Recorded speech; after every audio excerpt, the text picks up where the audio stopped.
গান তো আসলে বাংলাদেশে এখন যেভাবে মনির খানের গান, যেভাবে আসিফের গান মানুষ একসময় শুনতো, এবং আসলে সে যে ধাপের গান গায় সেটা হচ্ছে কি আগে মানুষ কষ্ট পেলে যেভাবে শুনতো তার গানগুলি মানুষ কিন্তু কষ্ট যে বা কেউ প্রেমিক সেভাবে শুনে। আসলে কেমন লাগছে তার সাথে গান করে, এবং আপনাদের গানের আসলে ফোকাসটা কোন দিক থেকে?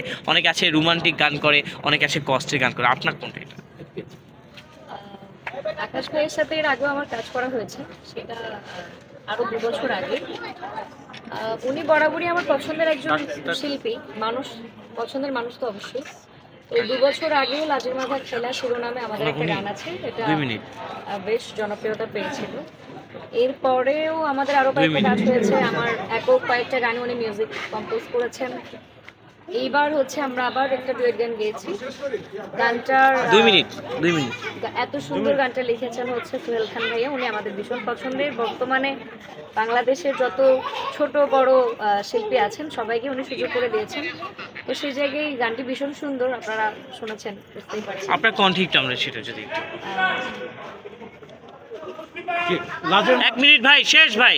লাজের মাথা খাইলা গানটা একটু 1 মিনিট। লাজের মাথা খেলে না, এটাই গাই। হ্যাঁ, আচ্ছা ঠিক আছে, এটাই বলুন।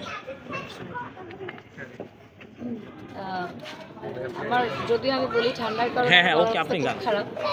টাইম নেই আমরা শুনি। হ্যাঁ, আপনি বন্ধু কাছেতে টানিয়া বুকেতে জড়াইয়া সুখেতে দিলা ভাসাইয়া প্রেমের করিও যতন, হাইরে করিও যতন। বন্ধু তোমারই মতন কাউরে লাগে নাই আমার এত যে আপন। বন্ধু তোমারই মতন কাউরে লাগে নাই আমার এত যে আপন। সরি, আমার গলার অবস্থা খুব। আরেকটা গান যদি একটু শুনি, আরেকটা শেষ করে আচ্ছা, দিবো আমরা শুনি। আমি